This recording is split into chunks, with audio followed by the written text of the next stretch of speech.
My cousin said kids heal fast after she stole the money for my son's surgery. My cousin took the money I'd been putting aside for my son's surgery. She said he'd be all right, kids bounce back quick. She was all smiles, booking a trip to Rome. A week later, though, the regret started creeping in. When my cousin Brielle posted that Instagram story, grinning, champagne glass in hand, flying to Rome, it hit me weird. I couldn't put my finger on it at first. Then the next pic popped up, her with some fancy designer carry-on. And that's when my gut sank. That was the same exact day I saw the money gone from my savings. It's been 2 days since then, and honestly, I'm still trying to wrap my head around it. I figured maybe writing everything down might help me figure out what the hell to do now. My son Ezra is 6 and he's supposed to have surgery to fix his leg.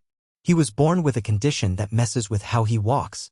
Not deadly, but it affects his whole life. Doctors said the surgery could help him walk like any other kid, run, play, just be a normal little boy.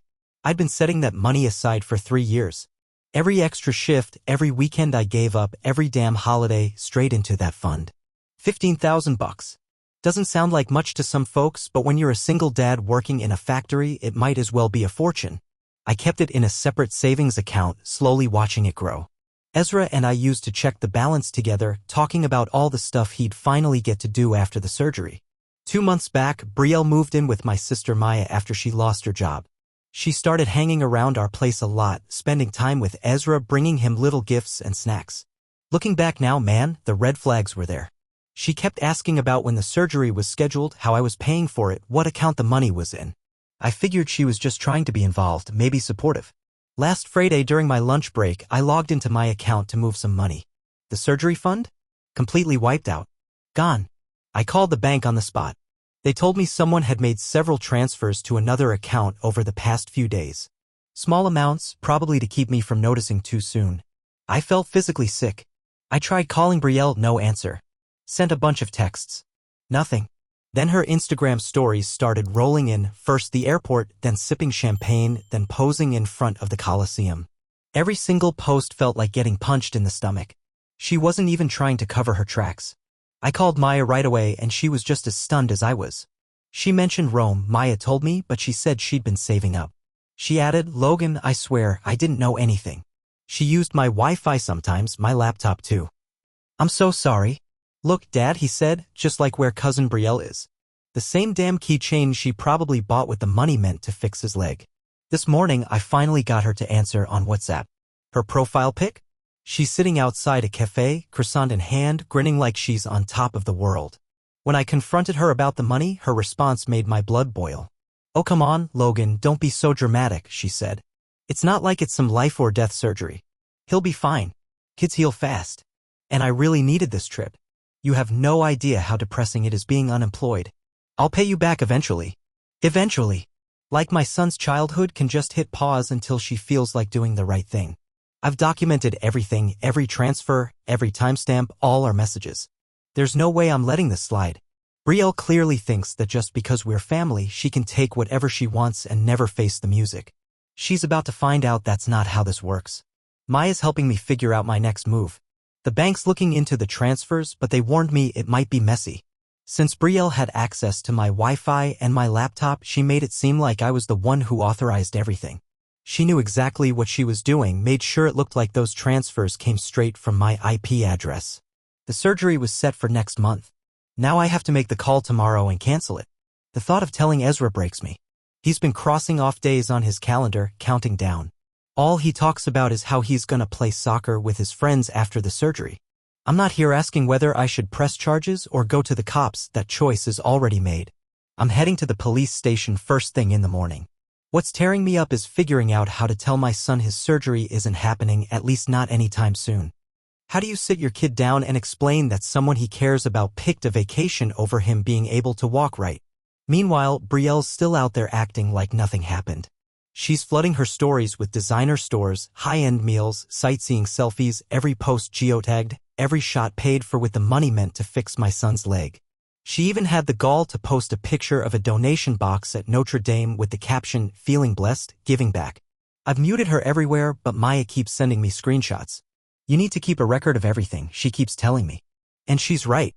Every single post is basically her admitting exactly where the surgery fund went. The worst part? Some of our family's already trying to sweep this mess under the rug. She's struggling, they say. She'll pay it back. Like that magically makes it okay. Like it's perfectly fine for my son's shot at a normal childhood to be the price tag for Brielle's rough patch. Well, not this time. I'm not letting it go. Ezra deserves better than some vague promise of eventually. Update: Brielle just threw up another Instagram story. She's got a glass of wine in hand at some rooftop bar. Caption says, "Living my best life." Sorry not sorry? Go ahead, Brielle. Keep posting. Keep showing everyone exactly who you are. I'll be at the station tomorrow morning, just like I said. Update again. First off, thank you. The support on my last post meant more than I can say. A lot has gone down this past week, and honestly, none of it played out the way I thought it would. I figured filing a police report would be the toughest part. Turns out that was just the warm-up. The cops were pretty clear. Since Brielle had access to my Wi-Fi and my devices while she was crashing at my place, they're treating the whole thing as a civil issue. They took my statement and all the documentation but told me I'd probably have to go through small claims court. Not the outcome I was hoping for, but at least it's on record now. The total she casually mentioned spending? It could have covered Ezra's surgery plus his post-op therapy. She even tagged the shops and wrote, "Living my dreams." I mean, just wow. But here's where things start to get interesting. Remember my sister Maya? She decided to dig a little deeper. Turns out Brielle's been feeding different versions of the story to different people in the family. She told our aunts I offered to help her start over. Told our cousins it was a loan we agreed on. To her parents, she played it like I was just being a generous cousin helping out in tough times. Every version of her story is different, but they all have one thing in common: I end up looking like the villain for wanting the money back. Brielle's parents called me last night. They said they wanted to help make things right, offered $3,000 broken into payments over 7 months. Like that's some kind of reasonable fix for their daughter stealing $15,000 from a kid who just wants to run with his friends. I told them I'd rather let a judge sort it out. The silence on the other end spoke volumes. Ezra's been asking more and more questions. He's a sharp kid. He noticed the calendar was gone, the one where we were counting down to surgery day. I tried telling him we'd have to wait a bit longer. He looked right at me and asked, "Is it because cousin Brielle needed the money more than me?" 6 years old and already learning just how messy family can be. This morning, Brielle finally texted me. "Look, I know you're mad, but you're making this a way bigger deal than it is. I'm not stealing, I'm borrowing. What's the rush? It's not like Ezra's dying. Kids are tough. Tough. Resilient. Like that makes it okay. Maya's been a rock through all of this. She's helped me gather every piece of evidence, even made a spreadsheet logging every single thing Brielle's shown off online. She calls it building the case. She's right. Brielle's pretty much laying it all out for us, one post at a time. The family's split now. Half think I should just be the bigger person and let it go, chalk it up to Brielle going through something. The other half? They're disgusted but don't want to get involved. Only Maya's been willing to stand by me loud and clear. She told one of our aunts, "A phase is dyeing your hair neon or dating a guy in a band, not robbing a kid of his chance to walk." I had to make some tough calls today. First thing I did was cancel Ezra's surgery. The hospital put us back on the waiting list, but our original slot? Gone. Just like that. Then I followed up with my bank again. They're still looking into it, but at least those shady transfers have been flagged.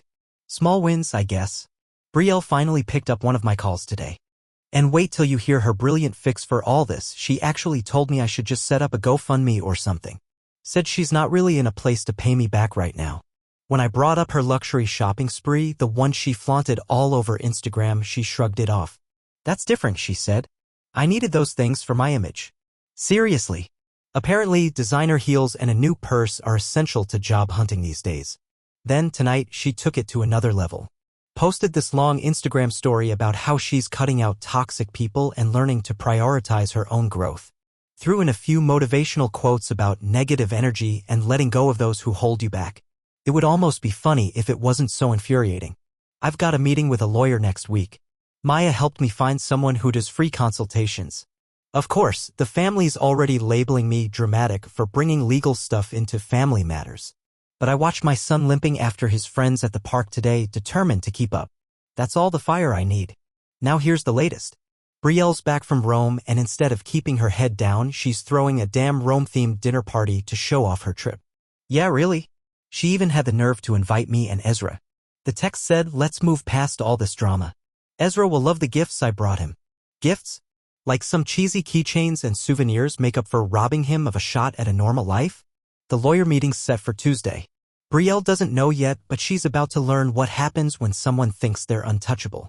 She thinks I'm overreacting? Cool. Let's see how she reacts when the court papers land at her little Rome party. Update 2. Sometimes karma just needs a little push. Things got worse before they got better, but I finally found a way to force Brielle to face what she's done. I didn't show up at that dinner party, but Maya did. She wasn't hiding it either. Just casually filming everything on her phone like everyone else there, posting it straight to her stories. Brielle was in full influencer mode, showing off Rome photos on her iPad, bragging about her shopping spree like it was some kind of badge of honor. And then she played a video that made my blood boil. She was sitting at a cafe in Rome, raising her glass to the camera, saying, "Shout out to my cousin Logan's savings account for making this trip happen." Sorry, not sorry. Her friends in the background? Laughing like it was the funniest thing in the world. She literally recorded herself admitting to stealing the money, thinking it was a joke. Maya sent me the video the second she got it. Brielle saw her filming and lost it, started screaming at her to delete it. Said it was just a joke and she was ruining the vibe. The party turned into total chaos. Brielle's parents were trying to calm things down while she kept yelling about betrayal and family turning on her. Here's where it got real interesting. Remember how Brielle said she was job hunting? Well, turns out she actually landed a job, was supposed to start next week. Maya found the listing. It was for a financial coordinator. Yep, handling company funds. The job description straight up mentioned needing strong ethics and experience with sensitive financial info. So I sent the hiring manager a quick email. No drama, no long explanation, just links to Brielle's public posts from Rome. Her own words. Her own bragging. Here's your future employee openly admitting to stealing $15,000 from a child's surgery fund. Didn't take long. Brielle lost the offer within a few hours. She showed up at my place that night, pounding on the door like a maniac. "You ruined my career," she screamed. She claimed she was going to use the job to pay me back. Ezra was terrified by the yelling. I had no choice but to call the cops. They showed up and recognized her from my previous theft report. Her parents finally watched the video from the party. And just like that, their tone changed. No more excuses. Now they're demanding she sell off her designer bags and all that Rome junk to start paying back what she stole. Brielle's reaction? She locked herself in her old bedroom at their place and started posting Instagram rants about how her toxic family is attacking her and how nobody understands her mental health struggles. The real turning point came during a family dinner at our grandparents' house. At our grandparents' house, Brielle tried playing the victim card again, but this time things didn't go her way. Our grandfather, who normally stays out of family drama, finally spoke up. He'd been quietly following her social media the whole time, watching her burn through money that was supposed to go toward Ezra's surgery. "You bought 2 designer handbags while Ezra struggles just to walk straight," he said. The room went dead silent. And then he added, "Shame on you." Brielle started crying, but it wasn't her usual crocodile tears. For the first time, she actually looked stunned. It was clear nobody was falling for her act anymore. Even her own parents backed me when I brought up the civil court case. She tried to guilt-trip me one last time, but I'm family. "How could you do this to your own cousin?" I looked her straight in the eye and said, "Ezra's family too. And you chose purses over his ability to walk." The fallout was immediate. Brielle's mom went through her closet, digging up all her recent purchases and listing them online to resell. Her dad called my lawyer to start discussing how they could begin paying it all back. Brielle's still fighting it, but she's on her own now. No more relatives making excuses. No more blind support. The designer bags? Being sold. The Rome wardrobe? That's going too. Her parents are making her move back in with them and are taking over her finances until every last penny is repaid. Turns out she had other debt too. Rome wasn't her only reckless spending spree. Maya's been helping out, she's listing everything online. Every time something else gets sold, Brielle kicks off a new meltdown. Just yesterday, she tried to claim that some of the items were gifts and we had no right to sell them. Her mom shut that down instantly. Gifts bought with stolen money aren't gifts. The money's slowly trickling back. Not enough for the surgery yet, but it's a start. Brielle's dad set up a monthly direct deposit into my account. Brielle tried to stop it, but they've cut her off from all financial access. And just like that, the whole family dynamic shifted. She's not invited to gatherings anymore. Her cousins have unfollowed her across social media. Even her closest friends have started pulling away after seeing how she handled everything. Last night, Brielle posted a news article with some dramatic caption. Sometimes hitting rock bottom shows you who you really are. She even included a screenshot of her now-deleted Rome posts. Maybe, just maybe, reality's finally catching up to her. Or maybe not. This morning I got a text, "Hope you're happy. My life is ruined and it's all your fault." No, Brielle. You ruined your own life. And now the whole world knows. The court date is still set for next month, but her parents are pushing her to settle before it gets that far. One way or another, Ezra's getting that surgery money back. It's just a matter of time. Final update. I didn't think I'd be writing another one of these, but after what happened yesterday, I had to. Karma finally caught up with Brielle, and it showed up in the most unexpected way. We were at Ezra's rescheduled surgery consultation. Thanks to the payments Brielle's parents have been making, we finally had enough saved for the deposit. I was sitting in the waiting room filling out the paperwork when my phone started blowing up. Brielle had shown up at her parents' place in a full-blown meltdown. She'd just been rejected from another job. Apparently, every time a potential employer looks her up, those old Rome posts come back to bite her. Bragging online about using borrowed money? Yeah, that stuff sticks. The internet doesn't forget. Instead of taking any accountability, she stormed into the house, demanding her parents fix it. Her mom said no. That's when Brielle snapped. She started grabbing her mom's designer bags, screaming that if they were going to sell her stuff, she'd sell theirs too. Her dad, smart man, pulled out his phone and recorded the whole scene, not to embarrass her, but because he's learned to document everything now. In the video, you can hear her shouting, "You chose Logan over me, your own daughter. Hope you're happy with your new favorite kid." Her mom didn't flinch. She said, "No, we chose what's right over what's wrong. And we failed you by never teaching you the difference." That's when Brielle completely lost control. She snatched her mom's phone, tried deleting the video, but it had already been backed up to the cloud. Then, in a blind rage, she picked up a vase, an heirloom from our great-grandmother, and hurled it at the wall, shattering it. The neighbors ended up calling the cops after all the noise coming from next door. When the officers showed up around 3 p.m., Brielle tried spinning some wild story, said her parents were abusing her by selling off her stuff. But the cops weren't buying it. They recognized her right away from the earlier drama at my place. Her parents didn't press any charges, but honestly what they did hit her even harder, at least in Brielle's mind. They cut her off. Completely. No more paying her phone bill. The emergency credit card? Gone. No more crashing at their house either. They told her point blank she needed professional help and they'd cover that, but nothing else until she stepped up and took some real responsibility. Brielle didn't take that well. Not at all. She went full meltdown mode on social media. Started posting expose stories about every single person in the family. Most of it was total nonsense. She claimed Maya shoplifted, which never happened. Said I was blowing Ezra's surgery fund on gambling, a flat-out lie. Even accused her parents of abusing her as a kid when really they bent over backward to give her everything. Nobody believed her. Her followers had already seen her flaunting that Rome shopping spree, bragging about spending money she didn't even have, and slowly unraveling online over the past few months. The comments were savage. People were like, "Wait, isn't this the same girl who stole money meant for her disabled cousin's surgery?" Still trying to play the victim after doing that to a kid. She tried scrubbing the comments, deleting them as fast as she could, but they just kept piling up. Eventually, she posted a tearful video claiming she was being cyberbullied and needed a break for her mental health. Not even 15 minutes later, she was back, posting from her backup account asking if anyone had a place she could crash. Nobody offered. But here's where the karma really kicked in. Remember the job she lost, the financial coordinator position? Well, the company reposted it. And guess who landed it? Maya. She started last week. When Brielle found out, she actually showed up at the office and caused such a scene that security had to walk her out. Now she's got a trespassing warning added to her list of problems. Last night, the whole family got together for dinner, minus Brielle. Her parents brought over the final check to cover the rest of Ezra's surgery.